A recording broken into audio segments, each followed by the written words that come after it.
Está poblado este libro de gentes transgresoras que se mueven entre montañas y por navas y eriales en las que el poder político pusiera un día una raya imaginaria que nunca logró separar totalmente al pueblo que llamamos portugués de su norte gallego y viceversa. Los hombres y las mujeres de la raya fueron llamados arraianos y lo siguen siendo a su paso por los cuentos aquí reunidos.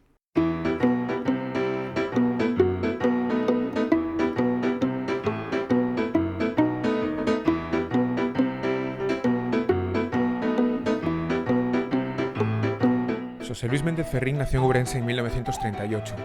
Es uno de los autores cumbre de la literatura gallega contemporánea. Poeta, narrador, ensayista, fue presidente de la Real Academia Galega. Ferrín ha forjado un universo literario propio en el que la fantasía se entremezcla con la realidad. Por ello, se le suele encuadrar en el llamado realismo mágico del noroeste, junto a otros autores como Cunqueiro, Torrente Ballester, Ansel Fole, José María Merino o Luis Mateo Díez. Es militante de la izquierda independentista gallega. Sus posicionamientos ideológicos también se hallan presentes en su obra de manera explícita. Propuesto al Nobel de Literatura en varias ocasiones, ha sido galardonado con los premios de la crítica en Galicia, de la crítica española, el Ramón Otero Pedrayo y el Nacional de Literatura de la Xunta de Galicia.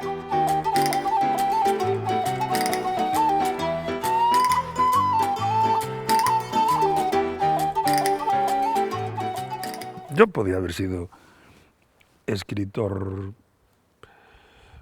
sin haber sido militante. Pero yo me pregunto, ¿podría Cervantes, y no me estoy comparando con Cervantes, ¿podría Cervantes escribir lo que escribió si no hubiera estado preso? Si no hubiera estado preso una y otra vez, si no hubiera pasado hambre, si su familia, sus mujeres de su familia no se hubieran dedicado a la prostitución. Yo podría haber sido un escritor como soy ahora, normal y corriente, pero no el que soy. Si yo no hubiera conocido la cárcel, los interrogatorios, las torturas, las situaciones de clandestinidad, el miedo, sobre todo el miedo, no hubiera pasado mucho miedo.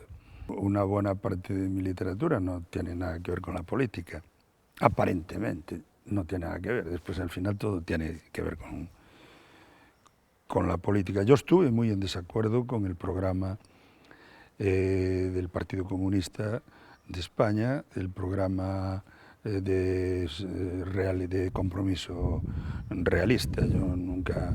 Yo fui tachado de burgués por toda la crítica literaria aparentemente marxista, ¿no?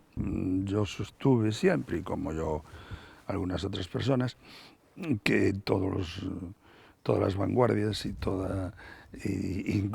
la literatura fantástica puede ser también comprometida, ¿no? Cosa que, por otro lado, se sabía en la Unión Soviética desde 1917 y antes. Es decir, la pintura abstracta nace realmente en la Unión Soviética. Malevich es comunista, ¿no? Pero es que en Madrid no lo sabían. En Madrid se creían que comunista tiene que ser el que cuente las cosas tal como son. Hay muchas formas de compromiso. Por ejemplo, la primera vez que fui a la cárcel, pues nadie recogió una firma en mi favor, salvo, pero claro, cada vez que iba a Blas de Otero a la cárcel era un acontecimiento nacional. Pero claro, yo nunca quise ser carrillista, me pareció que era lo contrario a lo que se debía ser y cómo se debía pensar. En estos momentos, en la izquierda española, más a la izquierda, está demostrando que la comprende, puesto que está en coalición, formando una coalición con éxito, además, 9 diputados, haciendo con la izquierda nacionalista gallega, con la izquierda incluso que se declara independentista. Y eso no es nada malo, eso es lo que Dimitrov y lo que los clásicos nos decían, que frente al fascismo, esto no es fascismo, pero cada vez se está pareciendo más. España aguantó 3 años contra el fascismo, porque los anarquistas se taparon la nariz y se disciplinaron. Por mucho que se odiasen, se disciplinaron y estuvieron con los comunistas y estuvieron con los socialistas. Sin eso, no veo yo que haya posibilidades de cambio.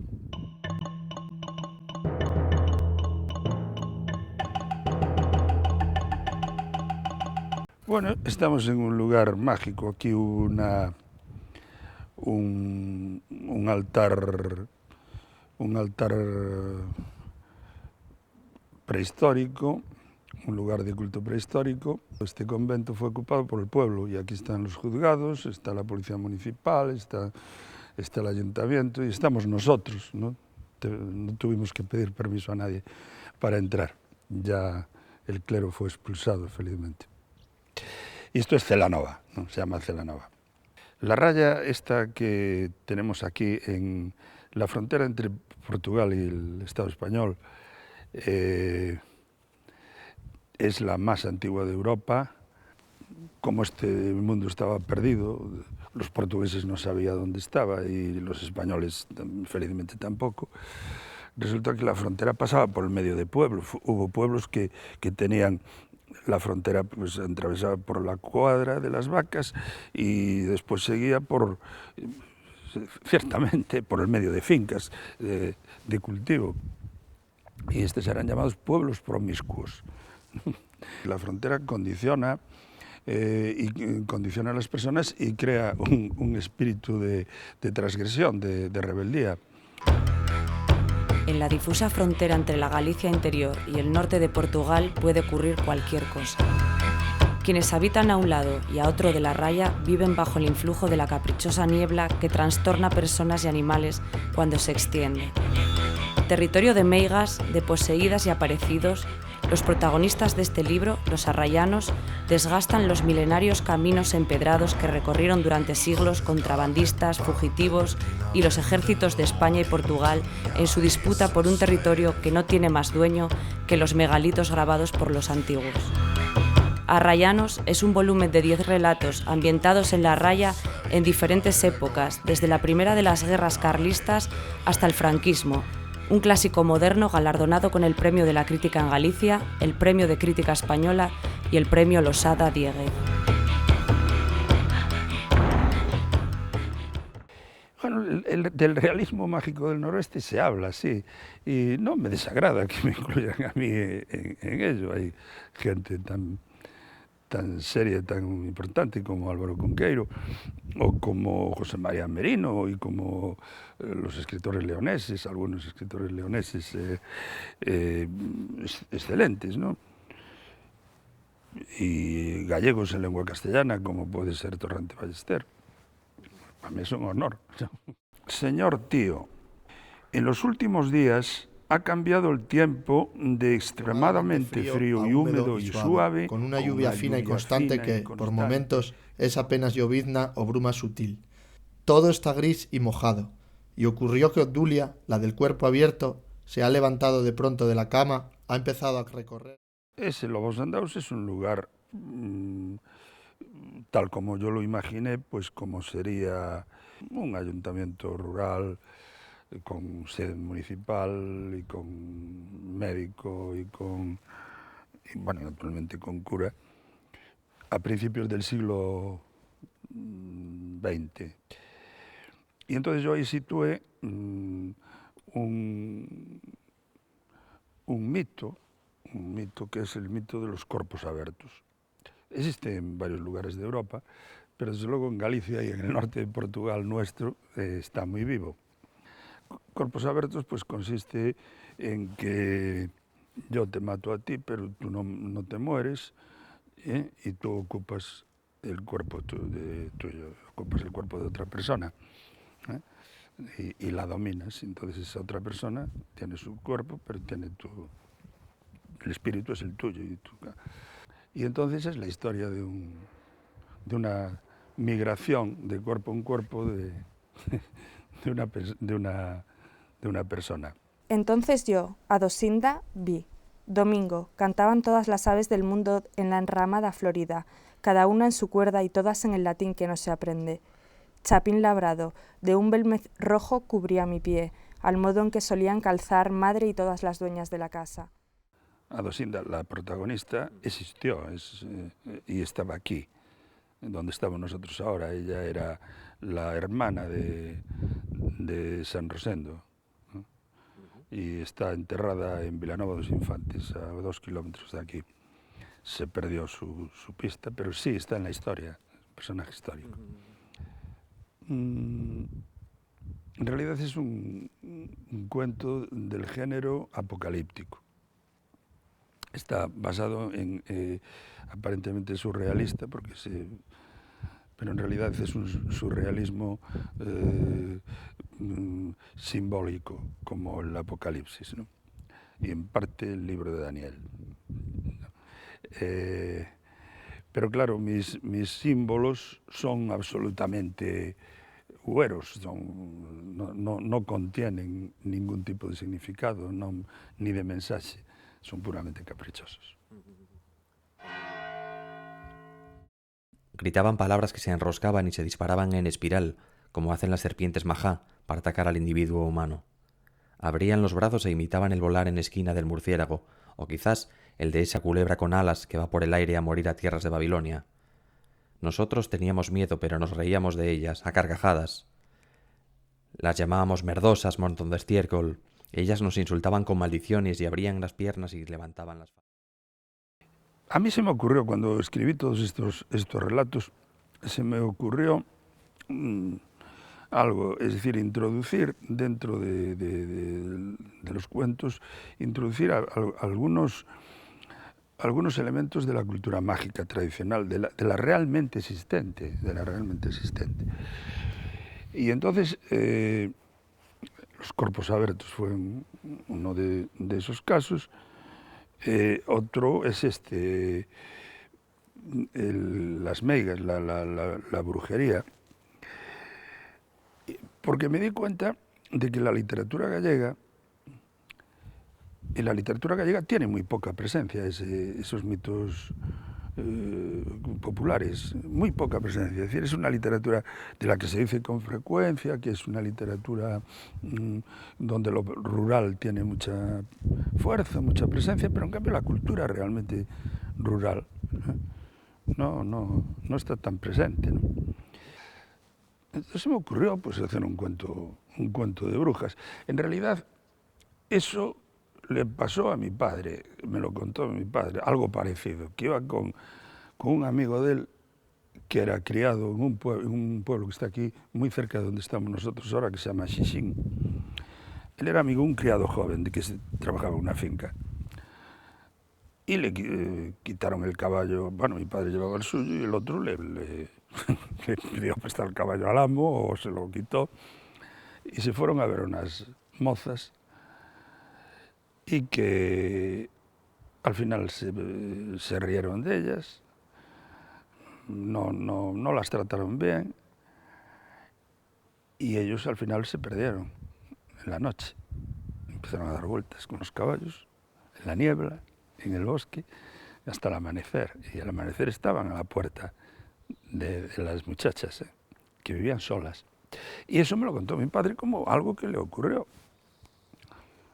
Y yo no hice nada más que reproducirlo. Aprieto los párpados y veo todo verde en el fondo de los ojos. Veo el lino de mi juventud en los linares de Asoreira y Alcobaza. Las mujeres ahogaron a un niño con cuernos en las charcas de Urdilde. Lo agarraron por el pelo y le hundieron la cabecita, me dijo N, rompiendo a llorar bajo la ventana de la sala nueva que da al patio y en uno de cuyos asientos de piedra estaba yo acomodada. Ahí quise hacer un homenaje a un cultivo que desapareció, que es el cultivo del lino, que está muy bien estudiado por los etnógrafos y que los vocabularios del lino, las formas están escritos, las formas de cultivarlo, de prepararlo hasta que después se hila y se convierte en ropa y en camisas y en sábanas y cosas así. Traté de evocar un mundo donde existiese el lino. Lo que pasa es que se convirtió en un cuento más bien existencialista, donde hay una persona que sufre mucho. Algo me quemaba el pecho. Bajaba yo entonces los ojos y siempre la vista se me iba a posar en los pies calzados con botas de elástico. Aquellas botas me daban asco. Me acordaba mucho, entonces, de mi padre, y apretaba los labios. Jamás le diré dónde está escondido mi padre, pensaba con fuerza, y echaba a correr para casa. Quise contar, imaginar cómo pudo ser un paseo, un asesinato político, pero también ambientado en la zona de la Raya. Y entonces, al mismo tiempo, quise introducir otro elemento más de la cultura popular, de las creencias mágicas gallegas, que es la maldición, la fada, ¿no? Se llama en gallego la fada. Lances una maldición y esa maldición se cumple, ¿no? Hay una mujer que es también meiga, que tiene poderes y a los asesinos fascistas les lanza una maldición y los cubre de piojos. Algunos de los personajes que aparecen en ese cuento, ellos aparecen con sus nombres reales, ¿eh? Algunos de los asesinos, sí, fueron asesinos reales, personas reales que tienen hijos y nietos, que están calladitos, aunque no me van a llevar al juzgado, ¿no? Ni a ti tampoco te van a llevar. Quise poner la posguerra, un huido, ese fenómeno del huido que excava un cubículo en su propia casa, ¿no? Y que pasa años allí. No se llama caprichosamente botas de elástico porque se me ocurrió a mí, sino porque en la brigadilla de la Guardia Civil, en mi niñez, era una unidad que estaba especializada en la represión política, aparte de la brigada político-social. Esta era de la Guardia Civil, temible, y eran tipos que vestían de paisano, pero que llevaban las botas de la Guardia Civil. Y las botas de la Guardia Civil eran unos botines con elástico. Y entonces la gente los reconocía por las botas y se apartaba de ellos. Y si una mujer venía haciendo contrabando, había muchas, ¿no?, por esta zona de café o de cualquier cosa, entraba por esta plaza de Celanova mirando para los pies de la gente, por si alguno llevaba botas de elástico. Entonces daba una vuelta. Y ese es otro tipo de represión, claro, la represión del huido, del hombre de izquierdas huido,